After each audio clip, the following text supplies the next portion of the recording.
wabarakatuh. Bertemu lagi dengan saya, Saiful Bahri dari SMA Negeri 1 Barabai. Alhamdulillah wa syukurillah, berkat rahmat Allah, pada hari ini kita bisa bertemu kembali dalam sebuah pembelajaran, yaitu pendidikan Al-Quran. Kepada anak-anakku sekalian, alhamdulillahirrahmanirrahim, wassalatu wassalamu ala asrafil anbiya wal mursalin wa ala alihi wa sahbihi ajma'in, amma ba'du. Salawat serta salam tidak lupa kita aturkan kepada junjungan kita Nabi besar Muhammad sallallahu alaihi wasallam, Sayyidina Muhammad, kepada keluarganya, kerabat-kerabatnya, serta kaum muslimin sampai akhir zaman. Alhamdulillah. Pada hari ini kita masih membahas pelajaran kemarin, yaitu tentang birru walidain, yaitu berbakti kepada orang tua. Jadi berbakti kepada orang tua yang kita bahas ada dua surah, yaitu yang pertama surah Al-Isra ayat 23 dan 24, dan yang kedua adalah surah Luqman ayat 14 dan 15. A'udzubillahi minasyaitonirrajim. Bismillahirrahmanirrahim. Wa qada rabbuka alla ta'budu illa iyyahu wa bil walidaini ihsana. Imma yablughanna indakal kibara ahaduhuma aw kilahuma fala taqul lahumu uffin wa la tanharhuma wa qul lahumu qawlan karima. Waghfid lahuma janahadul minar rahmati wa qur rabbirhamhuma kama rabbayani saghira. Artinya adalah, dan Tuhanmu telah memerintahkan supaya kamu jangan menyembah selain Dia. Artinya kita yang namanya orang Islam, namanya orang beriman, jangan sampai lupa menyembah Tuhan kita sendiri. Jangan pernah kita durhaka kepadanya, jangan pernah kita syirik, menduakan. Syirik artinya berpindah ke lain hati, berpindah kepada Tuhan yang lain. Makanya kan dalam ayat Al-Quran, apabila kamu tidak percaya dengan Tuhanmu, maka pergilah dari dunia ini. Pergilah dari tempat ini, cari kesenangan sendiri, cari tempat sendiri. Karena apa? Semua yang ada di alam ini milik Dia. Kemudian lagi kita teruskan, dan hendaklah kamu berbuat baik kepada ibu bapakmu dengan sebaik-baiknya. Nah, di sini mengajarkan bahwa kita sebagai anak tidak mungkin meninggalkan orang tua kita, karena dia mulai dari hamil, jadi kita di dalam perut, kita dibesarkan sampai kita keluar dari alam rahim ke alam nyata, ke bumi ini, ke dunia ini, hingga dibesarkannya. Nah, begitulah perjuangan orang tua. Birru walidain, kita harus berbuat baik kepada kedua orang tua. Jika salah seorang di antara keduanya sampai berumur lanjut dalam pemeliharaan, maka sekali-sekali janganlah kamu mengatakan kepada keduanya perkataan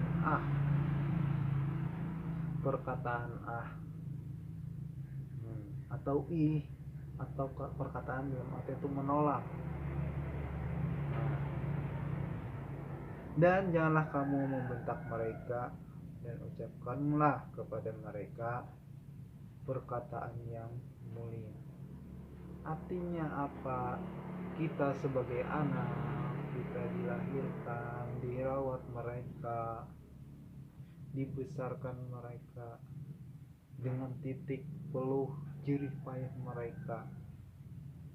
Apakah kita dengan hanya seperti itu menjadikan kita ingkar kepadanya? Nah, tidak ada gantinya yang namanya orang tua. Orang tua tidak bisa diganti dengan apapun, kecuali seseorang itu sudah berubah. Karena apa? Karena nafsunya.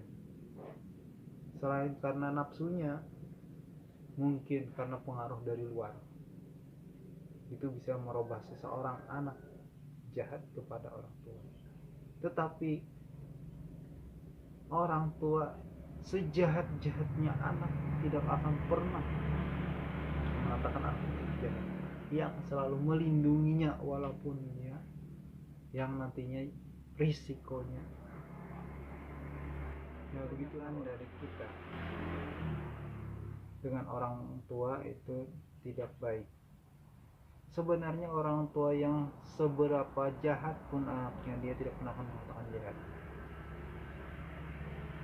Orang tua punya anak 1, 2, 3, 4, 5, dia bisa mengasuhnya dari kecil sampai dia dewasa. Tetapi kebanyakannya adalah anak mengasuh satu orang tua pun kadang tidak sanggup. Ada yang mengantarnya ke panti jompo, ada pula di antara saudaranya saling tuding menuding, kamu yang mengasuhnya, kamu yang mengasuhnya, kamu yang mengasuhnya. Nah, begitulah istilahnya.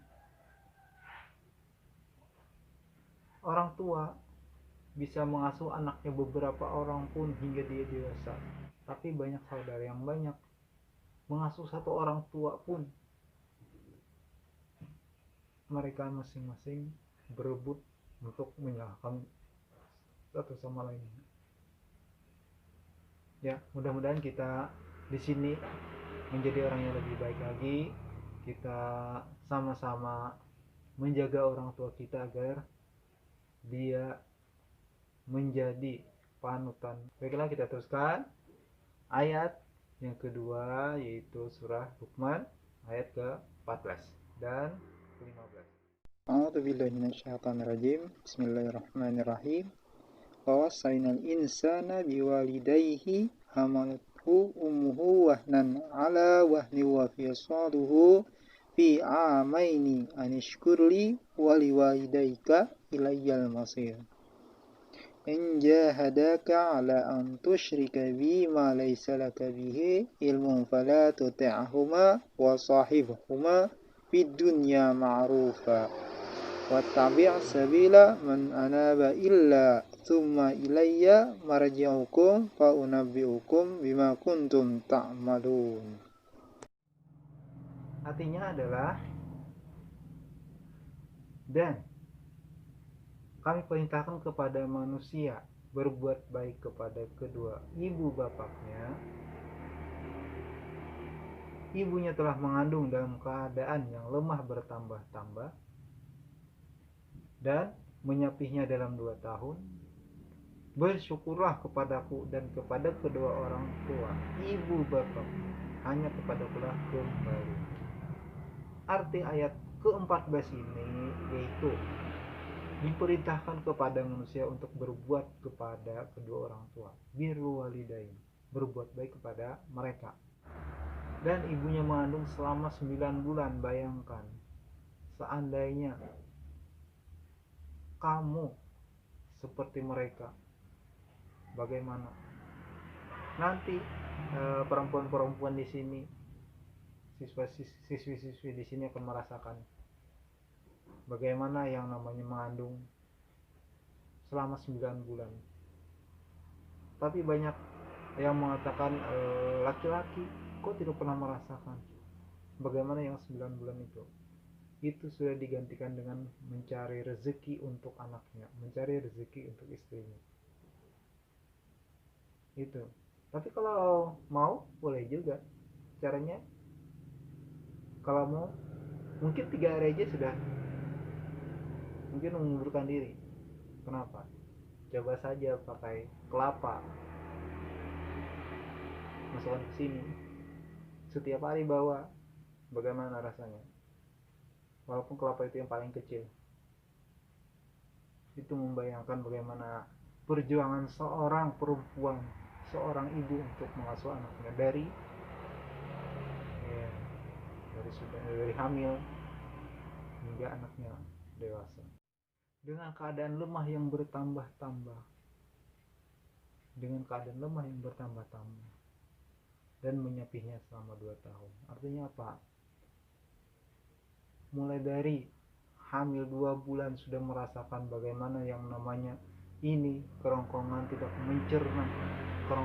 bisa mencerna makanan, atau yang kita sebut dengan ngidam atau mengidam. Semua makanan yang masuk ke mulutnya akan dimuntahkan. Itu adalah reaksi dari anak yang menginginkan sesuatu. Mungkin ada perubahan yang terjadi dalam tubuhnya. Kemudian setelah 4 bulan roh akan ditiup ke dalam perutnya, sehingga mulai dari itu anak itu sudah mulai merasakan apa yang terjadi dengan orang tuanya, apa yang terjadi di luar sana. Dia mendengar apa yang ada di luar sana. Oleh karena itu Bapak punya tips untuk kalian. Seandainya nantinya sudah berumur 4 bulan, biasakanlah untuk mengaji di depannya. Kenapa? Anak itu sudah mendengar. Pepatah dari negeri sebelah atau dari luar, anak itu akan lebih pintar apabila mendengar. Apa yang didengarnya? Yaitu musik klasik. Tetapi bagi kita orang Islam, jangan musik klasik saja. Coba ganti dengan ayat-ayat Al-Quran, salawat, dan sebagainya. Jadi calon bayi yang ada di dalam perut kita itu akan lebih sensitif, dia akan lebih bagus lagi mencerna. Oh, di luar ayahku, ibuku, saudara-saudaraku dia sedang mengaji. Dia akan ikut juga merasakannya. Tetapi jangan dibiasakan untuk pada saat hamil marah-marah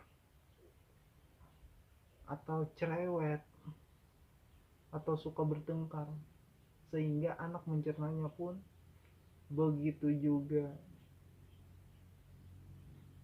Kita kan tahu semuanya, anak itu adalah fotokopi kita. Anak itu hasil dari persilangan kita. Anak itu akan mengikuti kita karena gen yang kita wariskan dari ibu atau bapak itu akan mempengaruhi anak. Tetapi Allah menyuruh kita apa? Lihat dalam surah yang lain, Allah tidak akan mengubah suatu kaum kecuali kaum itu yang mengubahnya. Berarti manusia itu bisa dirubah. Bagaimana supaya dia berperilaku yang baik, bagaimana berperilaku yang sesuai dengan adat, sesuai dengan tuntunan agama. Nah, itu kan apabila dia sudah dewasa. Tetapi kalau masih kecil gimana? Allah menciptakan manusia itu adalah fitrah. Allah menciptakan manusia itu fitrah, tetapi orang tuanya lah yang menjadikan anak itu mau jadi apa. Artinya apa? Orang tua lah yang menjadikan dia Nasrani, menjadikan dia Majusi. Orang tua lah yang menjadikan dia produk dagang atau tidak. Orang tuanya lah yang menjadikan dia itu maunya jadi apa. Mau sukses, orang tuanya lah yang membimbing. Mau bagus, tutur katanya, tata kramanya, orang tualah yang mengajarkannya.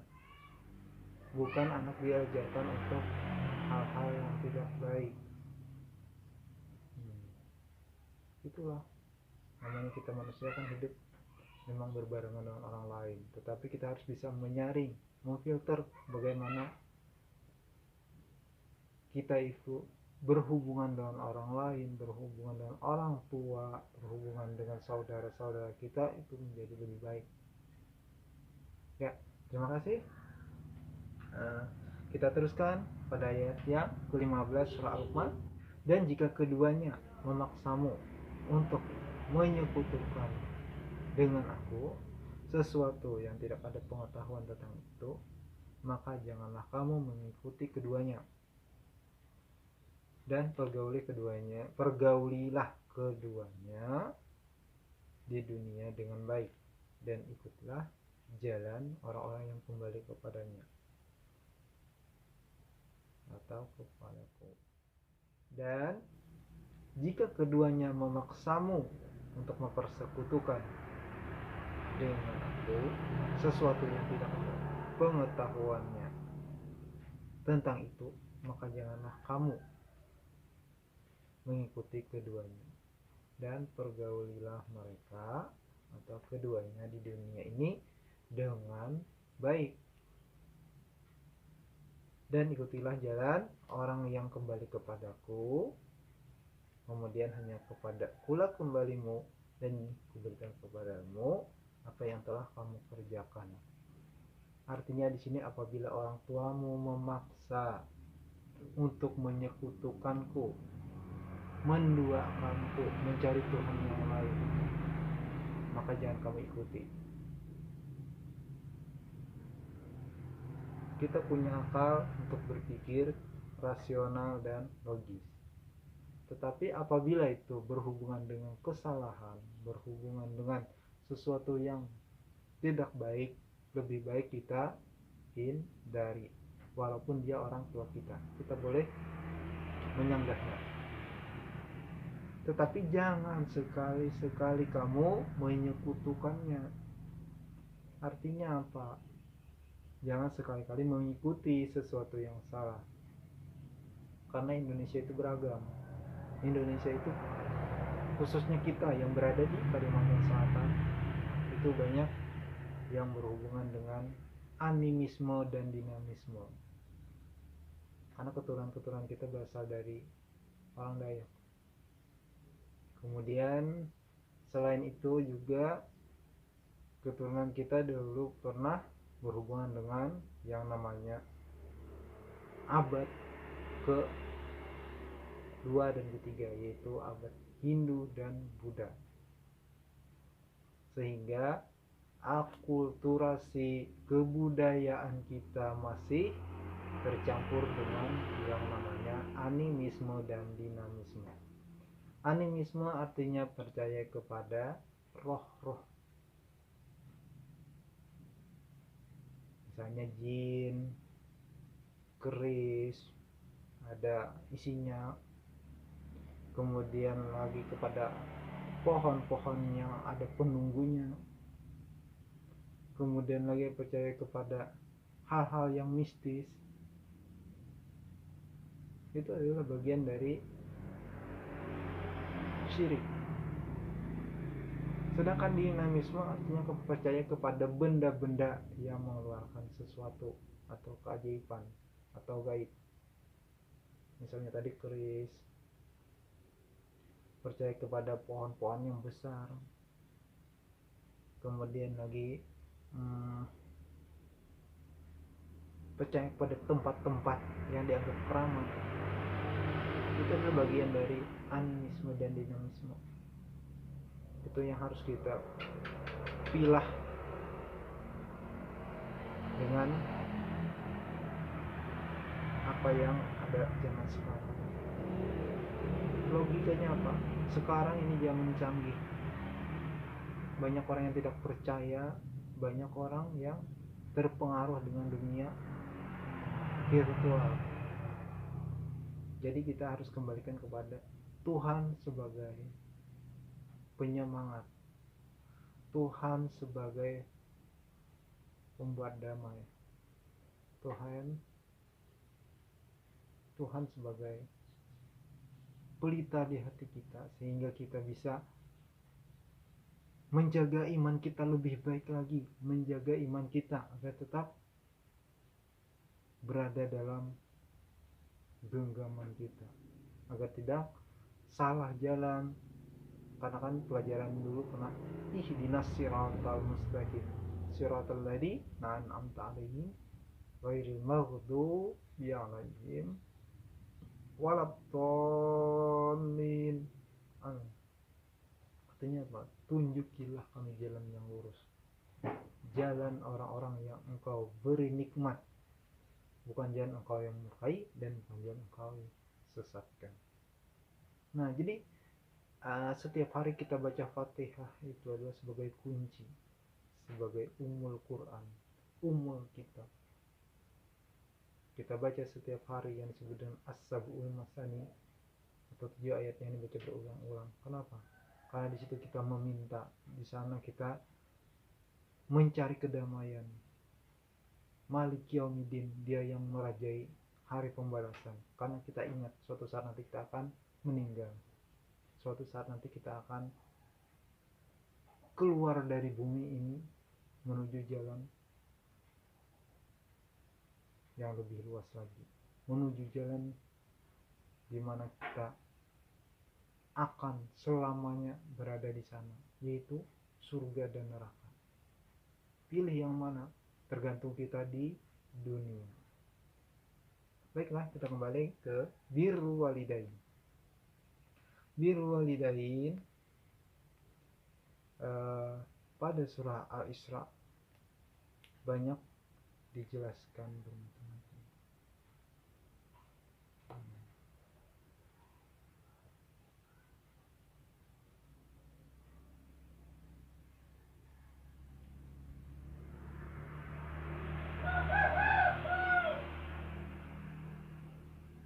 Baiklah, kita teruskan ke pelajaran berikutnya, yaitu tentang birrul walidain lagi. Berbakti artinya melakukan kegiatan yang menyenangkan orang tua.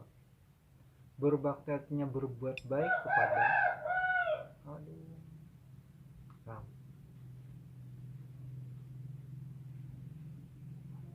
Baiklah.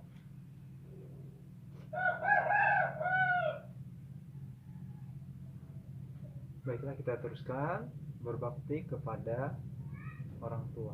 Berbakti artinya melakukan kegiatan yang baik, menyenangkan, bukan sekedar menghormati. Bahkan sekalipun orang tua bukan muslim. Artinya ini, berbakti artinya mencintai, berbakti artinya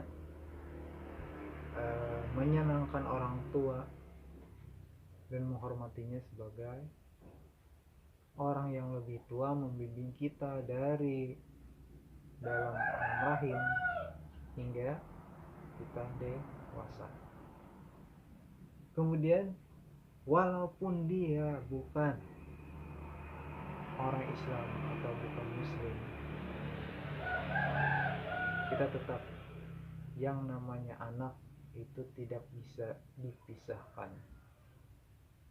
Kita tetap sebagai anak dari seorang ibu, seorang ayah yang berjuang untuk anaknya.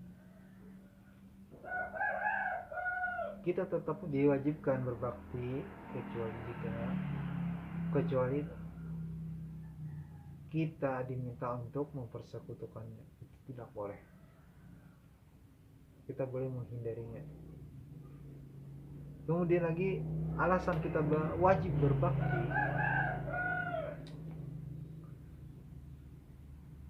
sedangkan alasan kita wajib berbakti kepada orang tua, yaitu hamalathu ummuhu kurhan wa wada.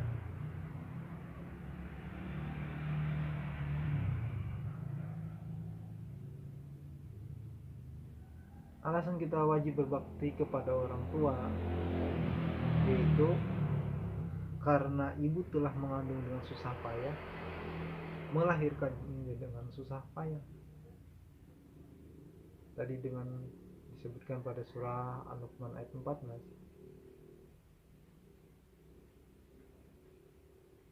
ibu mengandung dalam keadaan lemah yang bertambah-tambah dan menyapihnya selama 2 tahun. Artinya apa? Menyapih itu mengingun, atau menyapih itu memelihara kita selama 2 tahun. Dalam artian 2 tahun itu anak masih dalam keadaan menyusui. Karena anak tuan bila sudah menyusu, dia pasti tenang bersama orang tuanya. Dia akan diam. Karena disitulah nikmatnya anak bersama orang tua. Darah dagingnya akan mengalir. Darah dagingnya titik puluh orang tuanya, di sanalah perjuangan untuk mendapatkan kasih sayang dari orang tuanya. Kemudian lagi menyapihnya selama 2 tahun.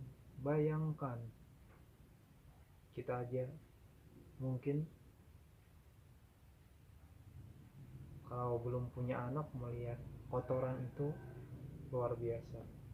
Tapi kalau sudah punya anak yang berak di dalam celana, kencing di mana saja, ngompol, itu sudah hal biasa. Karena yang namanya anak, ya kan, itu tetap walaupun kotor apapun tetap kita lakukan. Bahkan waktu anak itu berbuat salah, kadang kita membelanya. Itulah yang namanya keajaiban. Orang tua itu tidak bisa digantikan. Tidak ada orang lain yang membela anaknya sampai mati-matian. Bahkan banyak di antara orang-orang yang masuk penjara gara-gara membunuh, gara-gara pengedar sabu-sabu, orang tuanya lah yang berada di garis depan. Orang tuanya lah yang memberi semangat untuk dapat bangkit. Bukan seperti orang lain. Orang lain cuma ketawa, senyum-senyum. Bahkan ada yang mendoakan semoga dia cepat meninggal, semoga dia cepat ini, biar saja dia meninggal begini. Itu alasan bagi mereka. Tetapi orang tua, bagaimanapun sifat anak, dialah yang berada di garis depan. Itulah hebatnya orang tua. Makanya oleh karena itu sayangilah mereka supaya menghancurkan, jangan sampai merusak doanya untuk kita hal yang salah. Karena doa orang tua akan lebih manjur, lebih cepat terkabul. Sahabat Nabi pernah bertanya, siapakah yang pertama aku hormati? Nabi menjawab, Ummi. Baru ibumu, baru ayahmu. Artinya perjuangan seorang ibu tidak bisa digantikan. Tetapi ayah bukan seorang yang salah, atau ayah bukan disampingkan, tidak. Dalam artian di situ, ayah dia tetap sebagai orang yang mencari nafkah. Dialah yang membimbing anak agar lebih bagus lagi sifatnya. Dialah yang melindungi anaknya. Nah, jadi banyak ayat-ayat dalam Al-Quran itu, selain Al-Isra ayat 23-24, kemudian Luqman ayat 14 dan 15, serta ayat-ayat yang lain pun membahas tentang bagaimana cara berbakti kepada orang tua. Selanjutnya membicarakan kewajiban berbakti kepada orang tua. Itu adalah memberi isyarat kewajiban kita taat kepada Allah. Kata Allah apa? Kalau orang tua tidak ridha, maka Allah pun tidak akan ridha. Jadi kita harus meminta maaf kepada orang tua setiap hari. Biasakan adab. Misalnya mau pergi ke sekolah, mau pergi keluar rumah, izin dulu sama orang tua, izin dulu sama orang rumah. Misalnya ada kakak, misalnya ada kakak, kak saya mau keluar ke sana ke sini ke situ, dengan apa? Agar mereka tidak khawatir apabila kamu berada di luar, dan apabila terjadi sesuatu mereka mudah mencari kalian.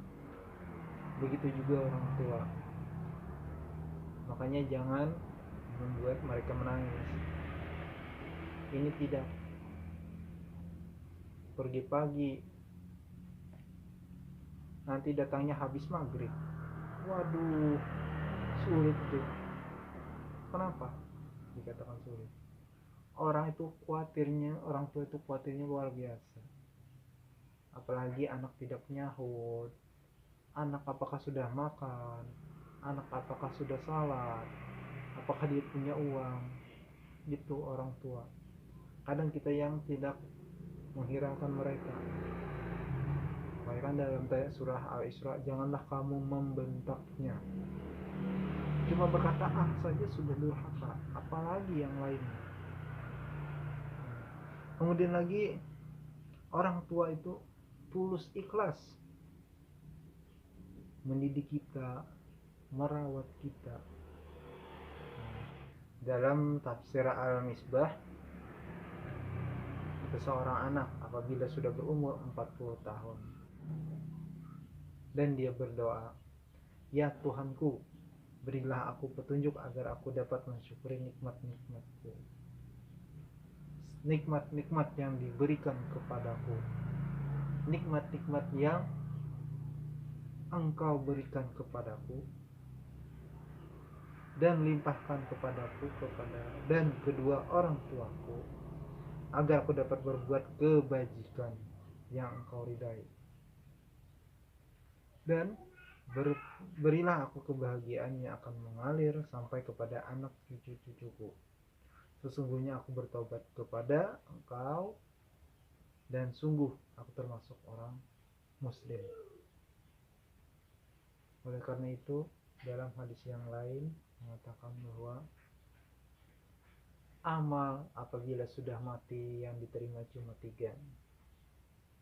Yang pertama adalah amal jariah, yang kedua amal anak soleh, yang ketiga adalah ilmu yang bermanfaat. 3 ini saja yang bisa menyelamatkan kalian selama di akhirat. Amal jariah yaitu amal yang kita dapat dari sumbangan, wakaf, yang akhirnya bermanfaat kepada mereka dan sebagainya. Anak saleh artinya anak saleh yang bisa membawa orang tuanya dalam kebahagiaan, bisa ngaji dan sebagainya, itu adalah anak saleh. Dia selalu salat, sembahyang, doakan untuk orang tuanya, itu adalah anak yang saleh. Dan yang terakhir adalah ilmu yang bermanfaat, ilmu-ilmu yang dia ajarkan, ilmu-ilmu yang dia bisa dia berikan kepada orang lain dan orang lain meneruskan, itu adalah bagian dari ilmu yang bermanfaat. Yang kita bahas yaitu hak orang tua terhadap anak dan kewajiban anak terhadap orang tua. Pertama, yaitu hak orang tua terhadap anak.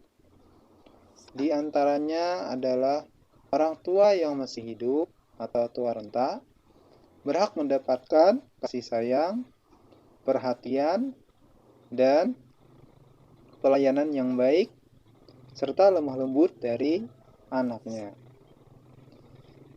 Kemudian yang kedua adalah orang tua yang sudah meninggal dunia berhak mendapatkan hadiah pahala, ibadah, doa, dan amal jariah. Kemudian yang ketiga adalah hak orang tua yang berbeda agama berhak mendapatkan penghormatan, ketaatan dari anaknya selama tidak mengajak kemusyrikan atau bertentangan dengan syariat Islam. Jadi walaupun kita berbeda agama, kita tetap menghormatinya sebagai orang tua kita. Selain hak orang tua terhadap anak, sekarang adalah kewajiban anak terhadap orang tua.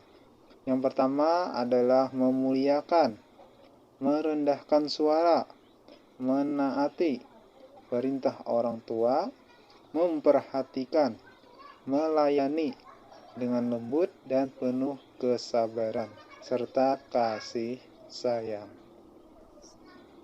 Yang kedua, kewajiban anak terhadap orang tua yaitu membebaskan utang, menjalankan wasiat, meluruskan harta warisan, mendoakan, menghadiahi pahala ibadah, menyambung silaturahmi, keluarga atau teman dari pihak ayah atau ibu.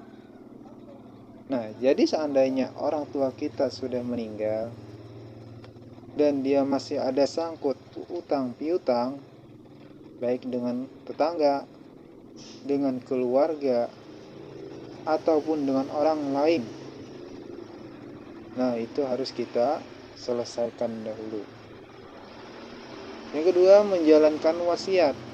Seandainya dari orang tua sebelum dia meninggal pernah berkata ataupun memberikan kita wasiat, itu harus kita laksanakan. Yang ketiga adalah meluruskan harta warisan.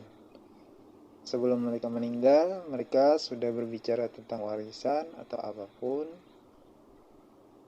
jadi harus dibersihkan dahulu agar tidak terjadi pertentangan. Yang keempat adalah mendoakan, menghadiahi pahala ibadah. Itu sebagai anak, kan di sana sudah ada yang disebut dengan anak soleh yang mendoakan orang tuanya. Oleh karena itu, sebagai orang tua lebih baik mengajari anaknya terlebih dahulu dengan ilmu-ilmu agama. Dan yang terakhir adalah menyambung silaturahmi, baik dari keluarga atau dari teman, pihak ayah ataupun ibu, supaya jangan terputus.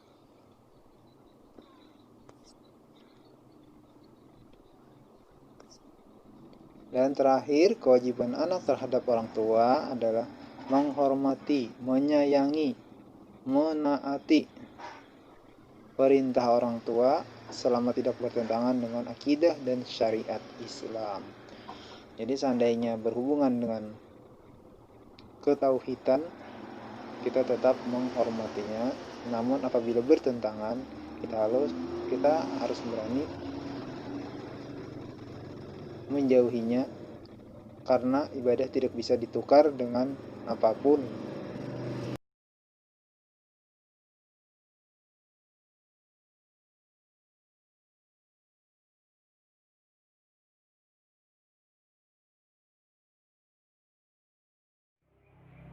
Oleh karena itu, jadikanlah diri kita orang yang baik, belajarlah sopan santun, belajarlah etika dengan orang tua, agar kita menjadi orang yang berbakti kepada mereka. Baiklah, untuk pelajaran hari ini kita tutup sampai di sini dulu. Mudah-mudahan apa yang kita dapat hari ini, apa yang kita berikan untuk kalian bermanfaat, dan semoga orang tua kita selamat dunia dan akhirat. Amin ya rabbal alamin. Bismillahirrahmanirrahim. Shalli ala Muhammad wa ala ali sayyidina Muhammad.